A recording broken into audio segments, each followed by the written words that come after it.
Hello students, आज की video में हम रासायनिक संयोग के नियम पढ़ेंगे।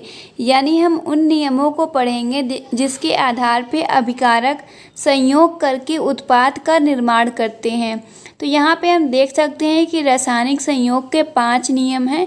पहला है द्रव्यमान संरक्षण का नियम, सेकंड है स्थिर अनुपात का नियम, थर्ड है गुणित अनुपात का नियम, फोर्थ है व्युत्क्रम अनुपात का नियम और फिफ्थ है गै-लुसैक का नियम। तो सबसे पहले हम देखते हैं द्रव्यमान संरक्षण का नियम। द्रव्यमान संरक्षण के नियम में हम देख सकते हैं कि जब कोई भौतिक या फिर रासायनिक अभिक्रिया होती है तो अभिकारक उत्पाद में परिवर्तित हो जाता है।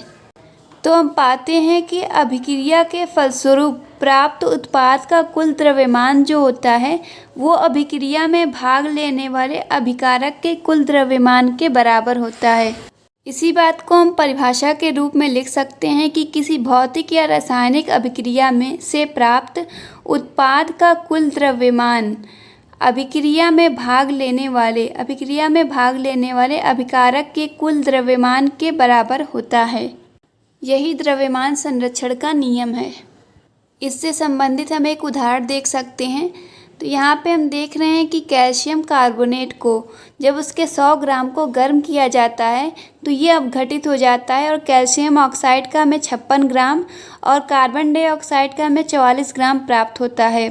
तो यहाँ पे हम देख रहे हैं कि अभिकारक का द्रव्यमान है वो 100 ग्राम है और उत्पाद का अगर हम कुल द्रव्यमान देखें तो यहाँ पे 56 और प्लस 44 मिलके यहाँ पे आ जाएगा 100 ग्राम। तो हम देख रहे हैं कि जितना अभिकारक है उतना ही उत्पाद भी है, दोनों का द्रव्यमान बराबर है। तो यहाँ पे द्रव्यमान संरक्षण के नियम का पालन हो रहा है।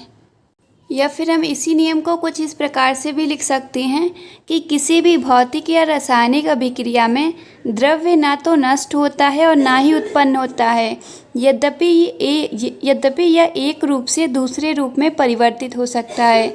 जैसे कि यहाँ पे हम देख रहे हैं कि जितना हम अभिकारक ले रहे थे, जितना द्रव्य ले रहे थे उतना ही द्रव्य हमें बाद में भी प्राप्त हो जा रहा है। ना तो द्रव्य यहाँ नष्ट हो रहा है और ना ही यहाँ पे द्रव्य उत्पन्न हो रहा है, बस इसके रूप में परिवर्तन हो रहा है। तो द्रव्यमान संरक्षण के नियम को हम 2 तरीके से परिभाषित कर सकते हैं। सेकंड है स्थिर अनुपात का नियम। तो इसको समझने के लिए यहाँ पे हम कोई एक यौगिक ले लेते हैं और फिर उस यौगिक को अगर हम अलग अलग स्रोत से लेते हैं, अलग अलग जगहों से एक ही यौगिक को अगर हम लेते हैं तो चूँकि हम जानते हैं कि जो यौगिक होता है वो 2 या 2 से अधिक तत्वों से मिलके बना होता है। तो सभी जो अलग अलग स्रोत से लिया गया यही यौगिक होगा वो उन्हीं तत्वों से मिलके बना होगा, सब में एक ही तरह के तत्व उपस्थित होंगे। तो यहाँ पे हम पाते हैं कि हम यौगिक को किसी भी स्रोत से क्यों ना लें, यहाँ पे जो तत्व होते हैं उन तत्वों का जो अनुपात होता है वो सब में सेम रहता है। यानी हम किसी यौगिक को किसी भी स्रोत से क्यों ना लें, सभी में तत्व जो होते हैं वो भार के एक निश्चित अनुपात में संयुक्त होते हैं। इसकी परिभाषा हम इस प्रकार दे सकते हैं कि प्रत्येक यौगिक चाहे वह किसी भी स्रोत से प्राप्त हो उसमें तत्व भार के एक निश्चित अनुपात में संयुक्त होते हैं।